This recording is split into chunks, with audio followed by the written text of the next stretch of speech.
Muy buenos días, muy buenas tardes, muy buenas noches allá donde te encuentres. Te saluda Juana Suara de la plataforma Recetas de Marketing. En este curso que estamos destinando a lo que es la atención al cliente y donde en el día de hoy vamos a dedicarnos a ver los aspectos más importantes de la comunicación comercial. Como os decía, dentro de esta primera unidad didáctica, esta presentación va a hablar del procedimiento de comunicación comercial. ¿Cuáles son los aspectos básicos de la identificación de la comunicación en la venta? Bueno, pues tenemos que partir de la idea de que en el mundo publicitario y comercial la comunicación tiene dos funciones. Por una parte, intercambiar información y por otra, y fundamental, persuadir al cliente.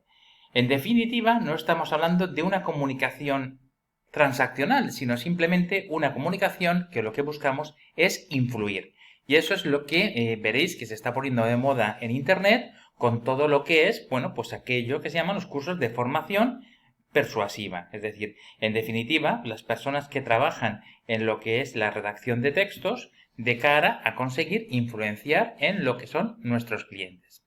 ¿Por qué? Porque tenemos un objetivo, que es atraer al máximo número de consumidores hacia nuestro producto.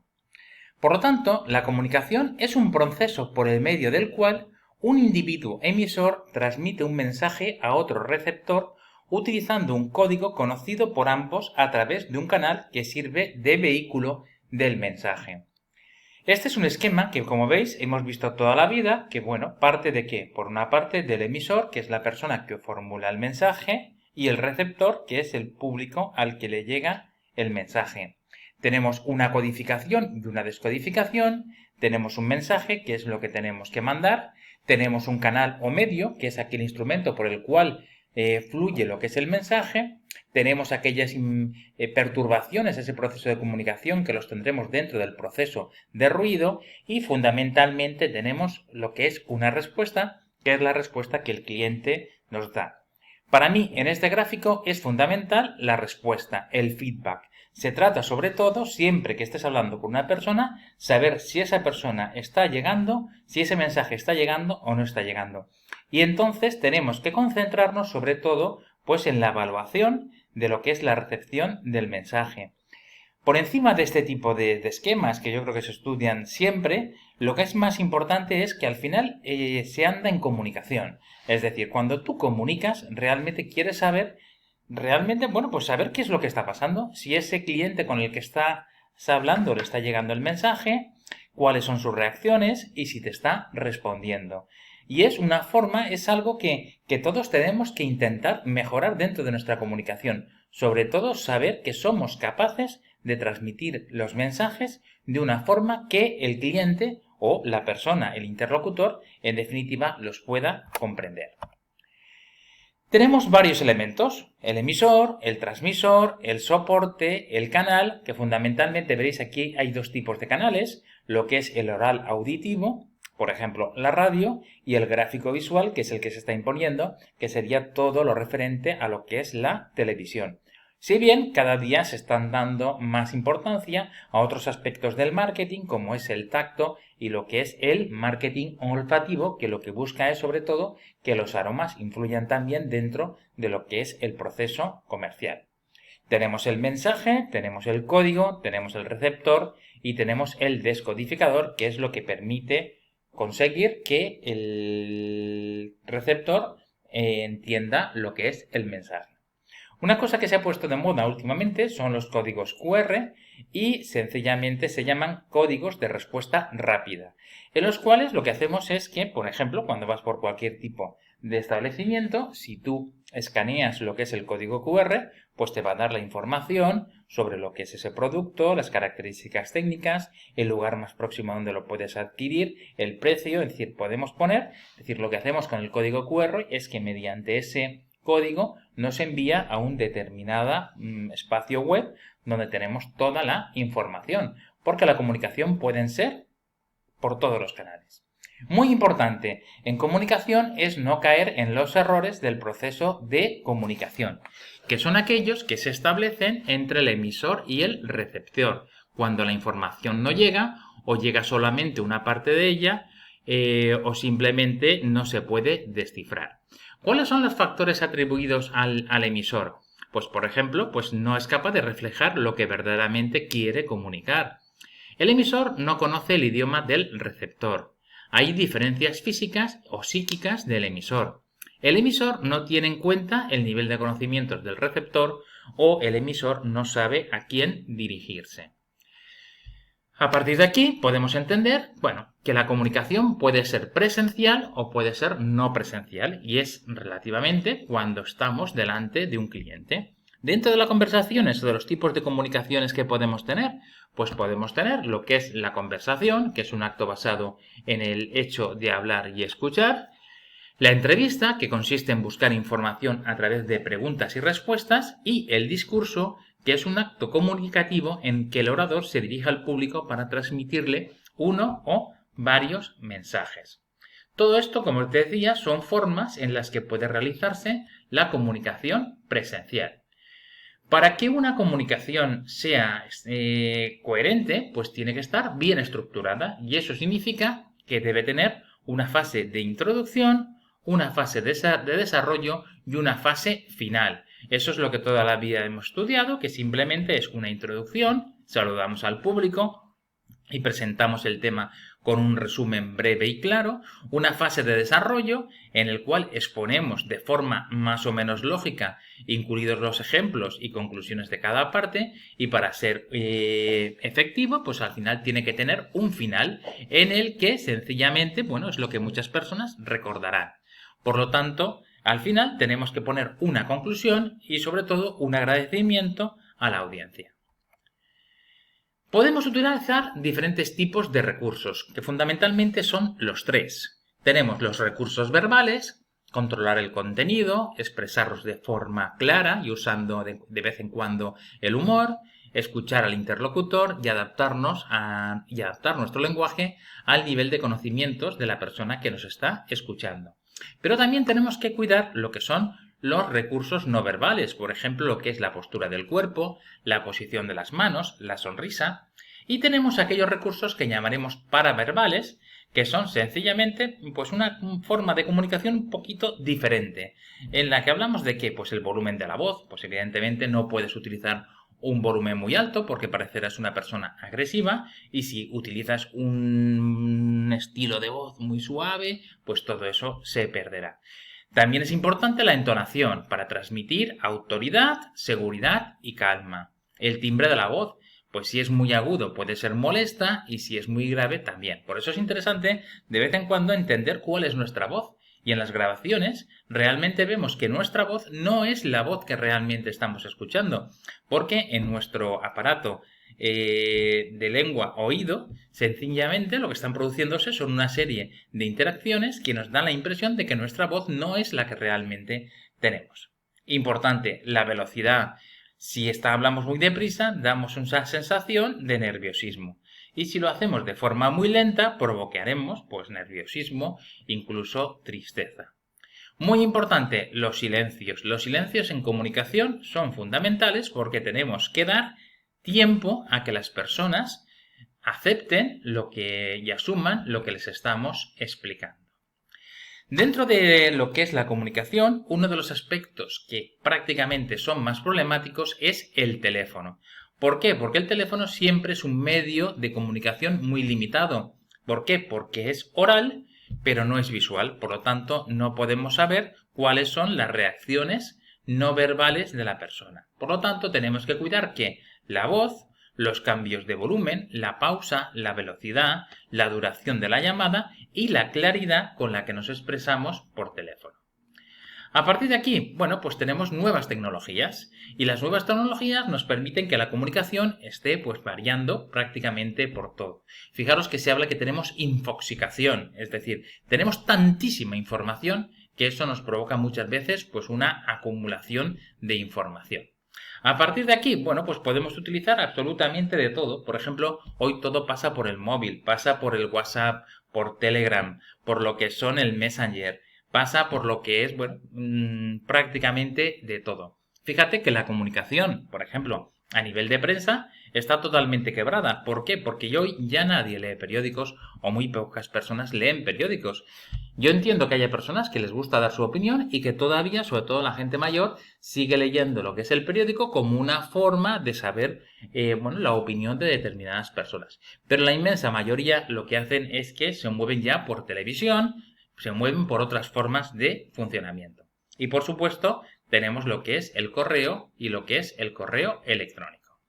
Pero el correo electrónico no es otra cosa más que la evolución ¿de qué? De un método de comunicación muy extenso que es la carta comercial. La carta comercial, bueno, pues son cartas que tenemos que desarrollar y que lo que hacemos es que hoy por hoy son un método muy efectivo, por eso las he incluido aquí. ¿Por qué? Porque hace tanto tiempo que no recibimos ninguna carta que si lo hacemos lo podemos entender, pues bueno, como una forma de comunicación que además sorprende al cliente. La carta comercial, pues fundamentalmente busca ¿qué? Busca pues tres cosas. Primero, el objetivo de la carta. Hay que saber para qué estamos escribiendo esa carta.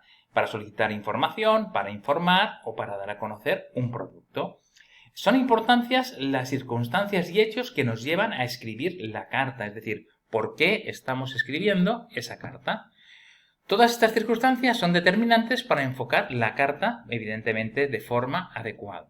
Y luego, muy importante, es que tenemos que ver lo que son los destinatarios, sean clientes reales o potenciales, proveedores, es decir, dependiendo de la persona a la que nos dirijamos. Dentro de una carta, pues siempre tenemos unas cosas que podemos intentar utilizar para ser más formales. Por ejemplo, pues el saludo, distinguido señor, señores, querido amigo, apreciado socio, pues todo debemos.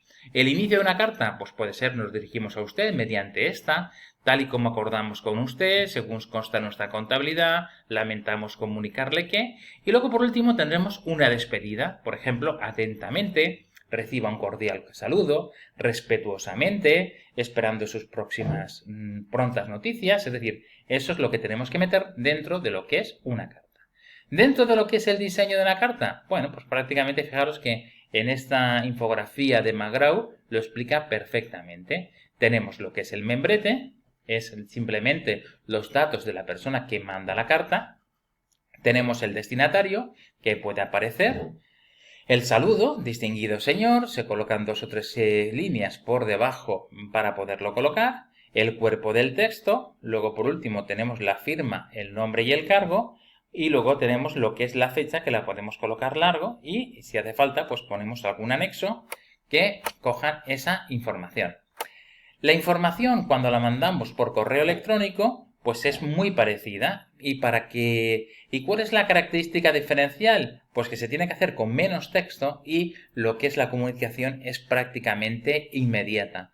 Hemos de tener en cuenta que las reglas para escribir un correo electrónico son las mismas que hemos visto para otros documentos, es decir, debemos cuidar la redacción, la ortografía y las reglas de cortesía.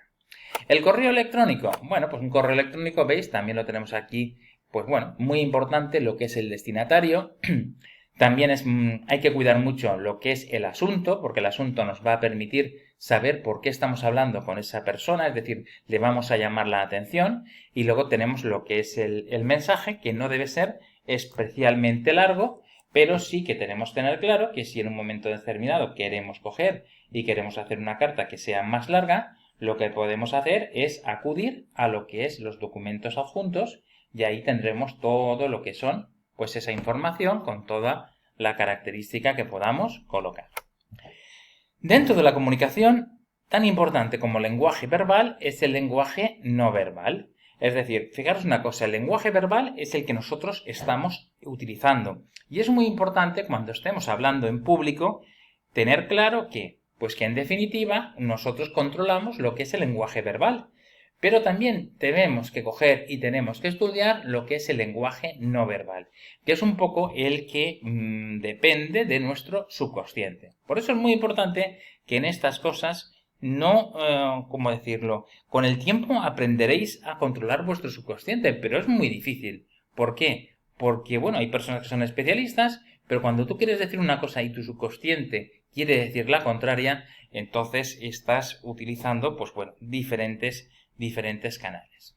A partir de aquí, ¿qué tenemos? Bueno, pues tenemos que entender que tenemos que escuchar, observar el lenguaje no verbal, que está formado ¿por qué? Pues simplemente por la expresión facial, la mirada, la sonrisa, la postura, la orientación o distancia, el contacto físico, los gestos, la apariencia personal, las automanipulaciones, lo que son los movimientos nerviosos de las manos y las piernas. Y, por supuesto, tenemos que encontrar lo que es el paralenguaje.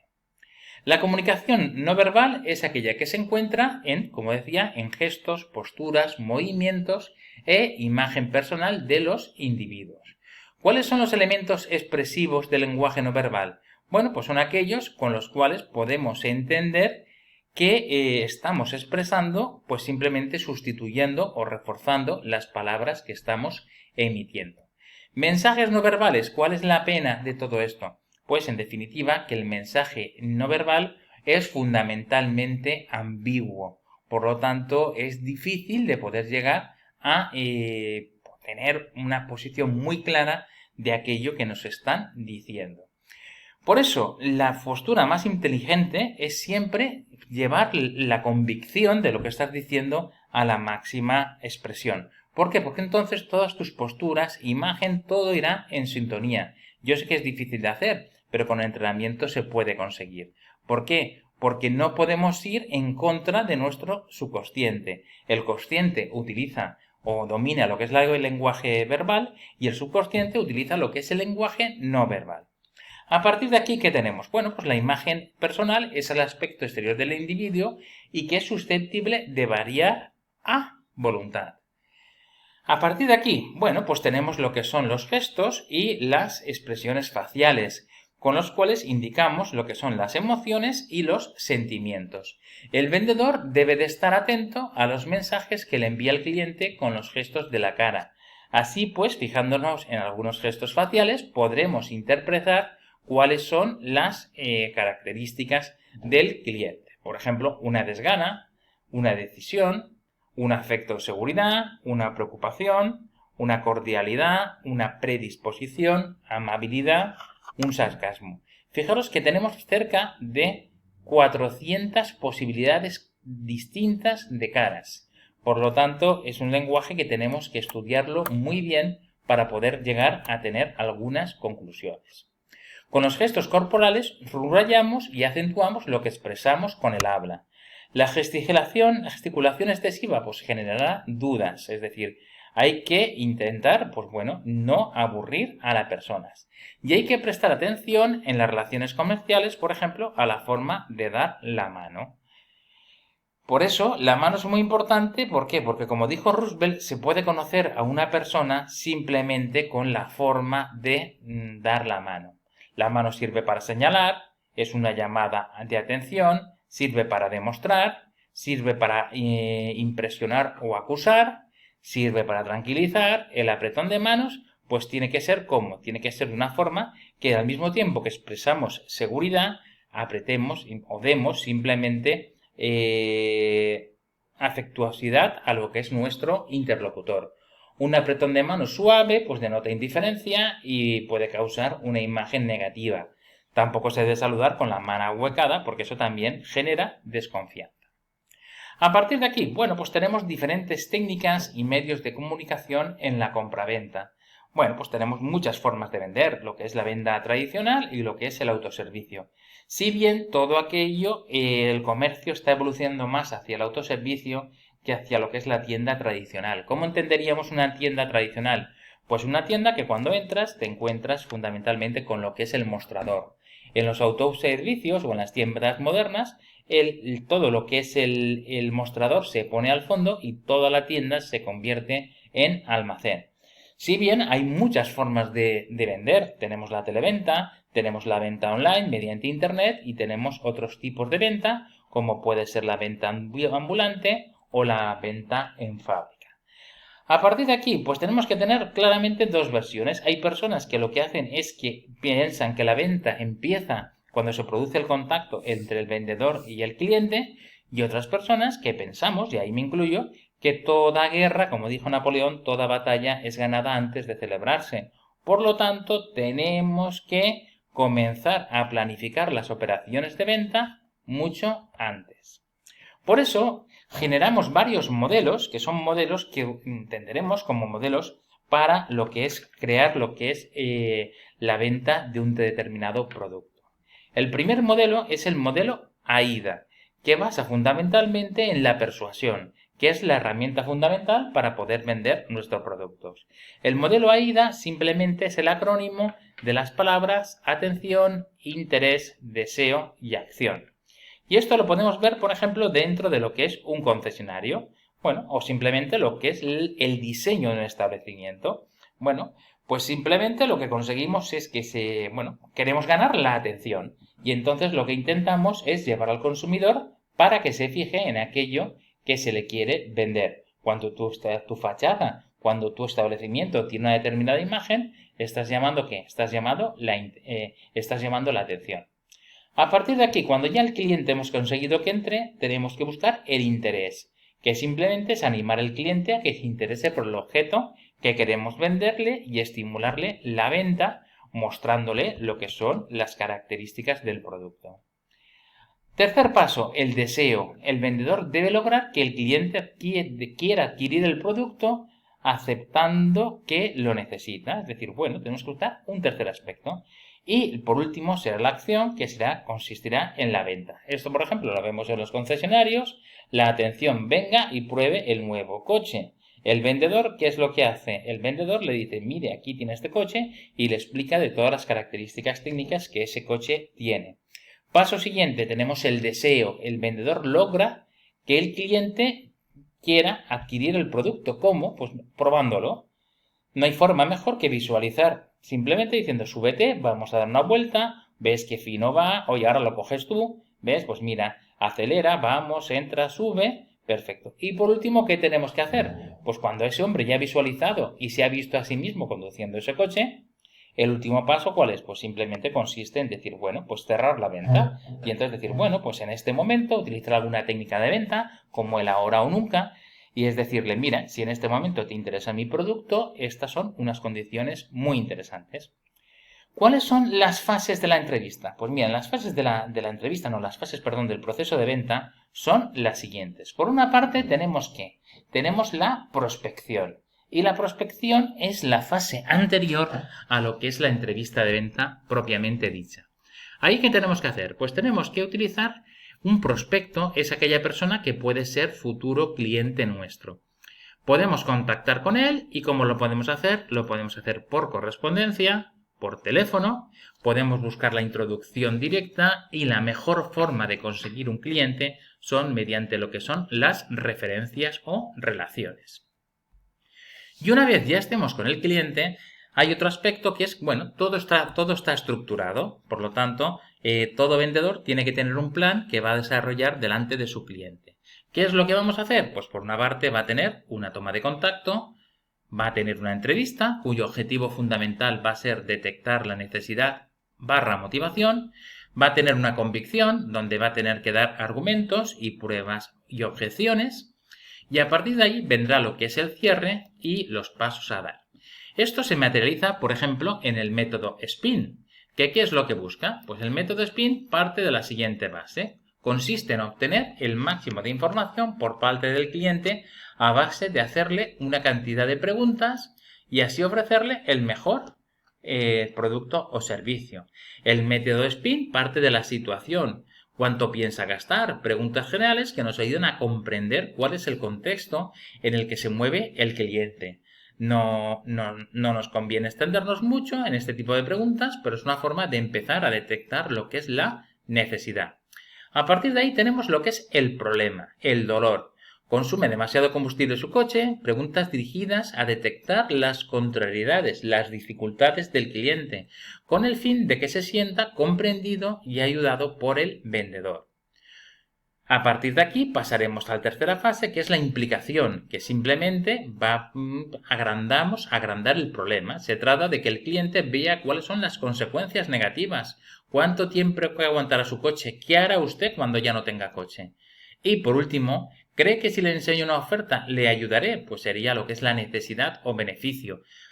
Son preguntas planteadas para que el cliente se quede convencido de que el producto que le ofrecemos es el que satisface mejor o de forma mayor sus necesidades.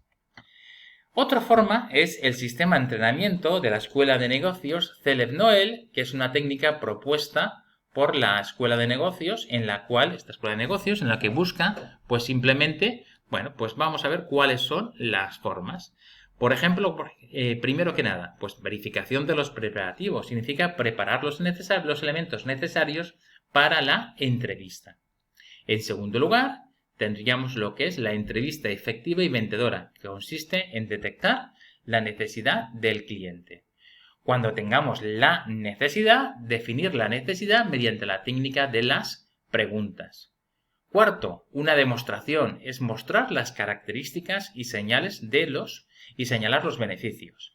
En quinto lugar, acción de negociación segura y corta, es decir, tener un pacto rápido y seguro. Y en sexto lugar, buscar la satisfacción total y el postventa, es decir, la satisfacción del cliente y el buen resultado. Para todo ello tenemos que contar con argumentos y el vendedor debe concertar las entrevistas con clientes, preparar la visita y averiguar las necesidades individuales de cada cliente para culminar la entrevista. Y estas son algunas cosillas que, aunque parezcan lógicas, son importantes. Concretamente, siempre concertando entrevista. ¿Por qué? Porque es una forma de respeto hacia las personas. Tenemos que acudir al uso del teléfono, al correo electrónico o la carta. Mejor la recomendación. Si realmente vas con recomendación, ganarás muchísimo más. Y hay que convencer al cliente de que nuestra entrevista tiene mucho que ganar. Para ello le informaremos de las ventajas de nuestra empresa, productos, servicios que le podemos ofrecer. En la preparación de la entrevista, pues tenemos que causar una buena imagen, porque nunca se tiene una segunda oportunidad de crear una primera buena impresión. Cuando vayamos a visitar a alguien, tenemos que tener claro que toda visita tiene un objetivo, y si vamos a un sitio es por algo. Tenemos que preparar las preguntas que descubran las necesidades. Tenemos que estudiar las objeciones, que es aquello que el cliente nos va a dar para poder no comprarnos. Tenemos que estudiar el contexto para tener claro cuál es el motivo de la visita. Y por último, tenemos que disponer todos los datos posibles en la ficha del cliente, o si bien de una forma más moderna, dentro de lo que es un CRM. Cuando no tengamos la cita concertada, pues debemos ganarnos la confianza de la persona que nos recibe. Muy útil conocer el nombre de la persona con la que queremos entrevistarnos. ¿Para qué? Para poder saber que es realmente la persona que toma la decisión. En caso de que tengamos concertada cita, preguntar por nuestro interlocutor. La venta, ya os digo que muchas veces parece que sea muy complicada, pero al final no es tan complicada. Es hablar con la persona que realmente toma la decisión. Eso es fundamental. Nos anunciamos, no incomodar. Si tú llegas a una empresa y no tienes cita, ¿qué es lo que pasa? Que estás incomodando a la persona. Las personas tienen unos horarios y entonces no puedes recibir a la gente así como así. Por lo tanto, hay unas reglas básicas que son muy importantes para que te puedan atender de una forma bien. A partir de aquí, pues en la venta tenemos que utilizar todas las posibles recursos como argumentos, folletos, maquetas, fotografías, estadísticas, es decir, en definitiva, esto es una dramatización. La venta no es otra cosa más que un teatro en el que lo que hacemos es que desarrollamos nuestra capacidad un poco artística, por lo tanto tienes que sacar toda la información que tienes dentro. Una de las cosas que a la gente más miedo le da son los tratamientos de las objeciones. Y eso no tenemos que tener ningún miedo, porque las objeciones son obstáculos, problemas, dudas y comentarios que expresa el cliente de forma explícita o implícita antes de aceptar la venta. Es normal que hayan objeciones. Por ejemplo, ¿cuáles? Pues simplemente una objeción sobre lo que es la utilidad o la calidad, sobre el precio. Está bien, pero es muy caro. Sobre la empresa, el cliente confía de la empresa. Tendrán ustedes capacidad para poder. Pero esto no hay que entenderlo como pruebas o barreras o una carrera de salto de vallas. Esto hay que entenderlo que el problema el cliente tiene una inquietud y tenemos que resolverla. Es decir, tenemos que convencer al cliente de la relación calidad-precio, de lo que es nuestra capacidad de empresa, etc.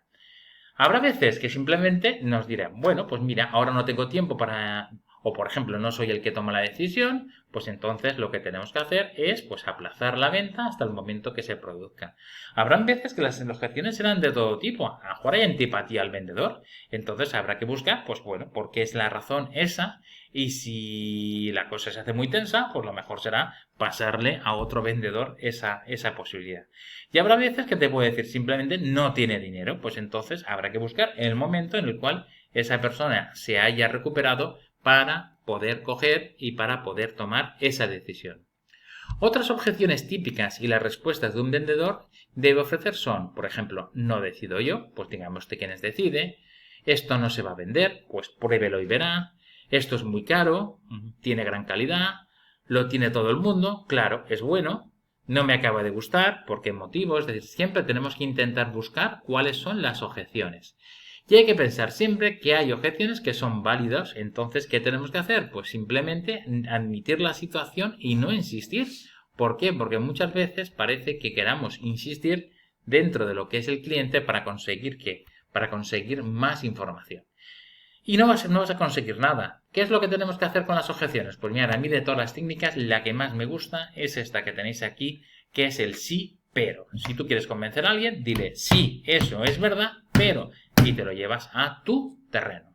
Esa es la mejor forma. ¿Por qué? Porque ir de cara cuando un cliente dice una cosa a demostrarle lo contrario es la forma ideal de perder el tiempo. Porque no olvidéis aquella frase que dice, gana una discusión y perderás una venta. Por lo tanto, tenemos que tener claro que luego hay pues una serie de técnicas de venta, aunque yo tampoco soy muy partidario de buscar trucos de venta. Si esto es muy fácil, estos son mis argumentos, estas son tus objeciones, estos son mis argumentos, estas son tus objeciones. ¿Se acaban las objeciones? ¿Se acaban las...? Pues entonces ya el proceso normal, si ha superado todas las inquietudes de ese cliente, el proceso en definitiva será ¿qué? Será la venta. De aquí, ¿cuáles os diría? Pues mira, a mí me encanta el cierre con la alternativa, es decir, mire, ¿cómo lo va a pagar usted? ¿Esto lo va a hacer en efectivo o por el banco? Pues por el banco, pues ya tienes la alternativa preparada, ¿vale? Esa es una forma muy fácil de vender y en definitiva, si te dicen que sí y si no, pues seguiremos buscando. Pero no, a ver, yo creo que cuando un cliente realmente no quiere comprar es porque no hemos hecho bien nuestro trabajo. Si tú le has argumentado bien, le has dicho las características de tu producto, tú estás convencido y sabes que le estás haciendo... Esto es un poco la pregunta típica de quién tiene que dar las gracias durante una entrevista de venta. ¿El vendedor que ha conseguido vender el producto o el comprador? Hombre, las deberá dar el comprador si va a ganar mucho dinero. Yo lo he convencido para que gane dinero, oye, pues que me dé las gracias a mí, ¿no?